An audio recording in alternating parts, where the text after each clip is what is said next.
Howdy, howdy, everybody. It is Would You Eat It Wednesday once again, and today's topic is salad dressing. Would you eat it? Salad dressing, this is one, I've got a history of issues with salad dressing. So, I got a lot of comments today, and people in my group know that salad dressings can be a real stumbling block. Does that mean all salad dressing is banned?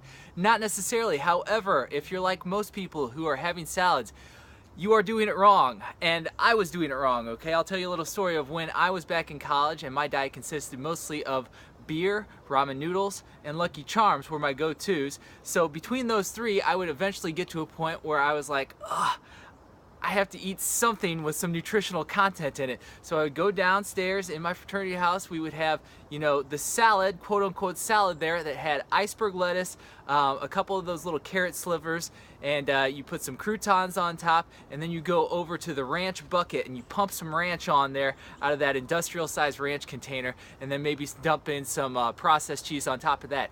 That at the time was my idea of nutrition. Now, I was raised a little better than that, but at the time I was still thinking, this is a salad. I don't know why people have such a rough time with salad. You pump some of that ranch dressing on there, everything tastes good and dandy. Well, suffice it to say, that ranch dressing coming out of that container has got a lot of problems with it, which we're going to go into here today. Now, once again, salad dressing in general doesn't have to be bad, and we're going to talk about that too. So, salad, like I said, I was doing it wrong. Maybe you've been doing it wrong. Some of the common offenders inside of a salad that really just grind my gears a little bit here, guys. Iceberg lettuce. All salads should start with dark leafy greens of some sort. Your kales, your Swiss chard, your Chinese cabbage, bok choy, this kind of stuff. This is the kind of stuff that should be the base of your salad. It should be a big bed of leafy greens, spinach, even romaine, that kind of stuff. I mean, iceberg lettuce is basically water, okay? You're not getting any nutritional content out of that. So start it out right, and then don't mess it up once you get that first part right, okay? So the bacon bits, the croutons, the craisins, the fried chicken, even the grilled chicken, okay? A lot of times we're not getting chicken from a good source. These are the type of things that can mess up a salad very, very quickly. Putting this big heap of protein on top of what was supposed to be a light salad, that can mess things up a little bit. Dressing, of course, is our topic today, so salad dressing, let's get down to business here.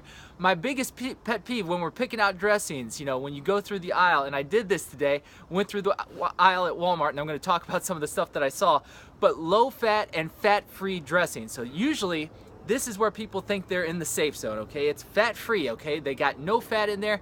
I can't get fat from it, so all good, right? No harm, no foul. Wrong, wrong, wrong, wrong, wrong, wrong, wrong, okay? This idea of fat, we've gotta get this out of our head that fat is somehow bad, okay?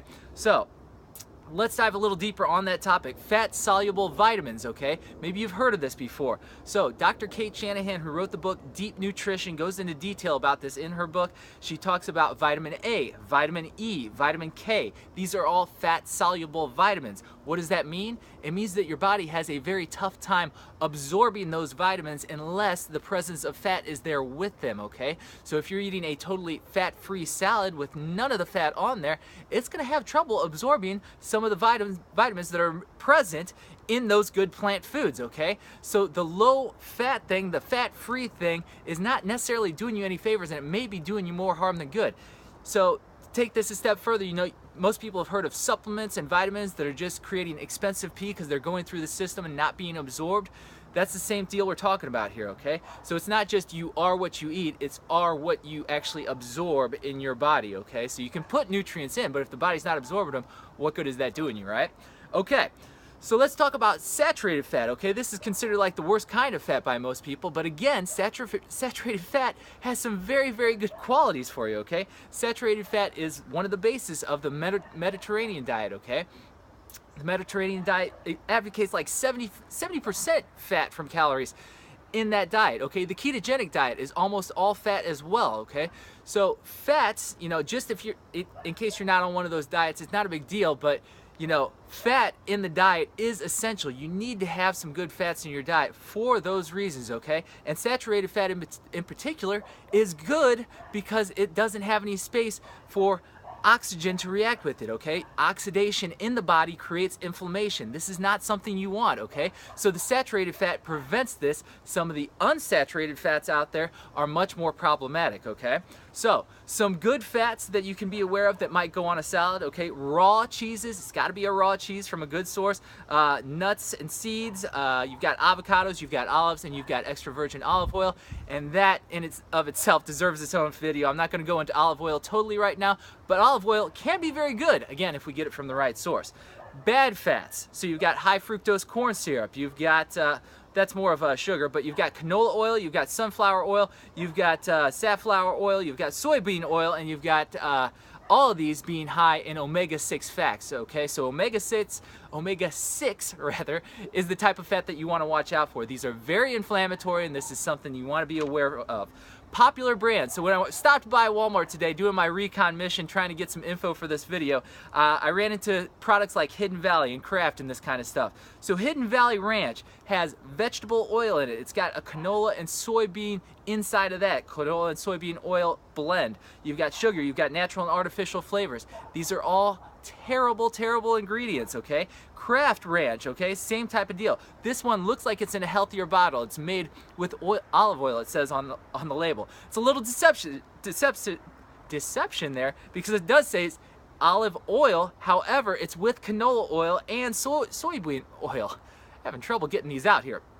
So these different kind of oils can be very problematic, okay? The soybean, the canola, not very good. The egg yolks in there, probably not from a good source. You've got sugar, you've got buttermilk, you've got natural flavors. Again, really messing this up.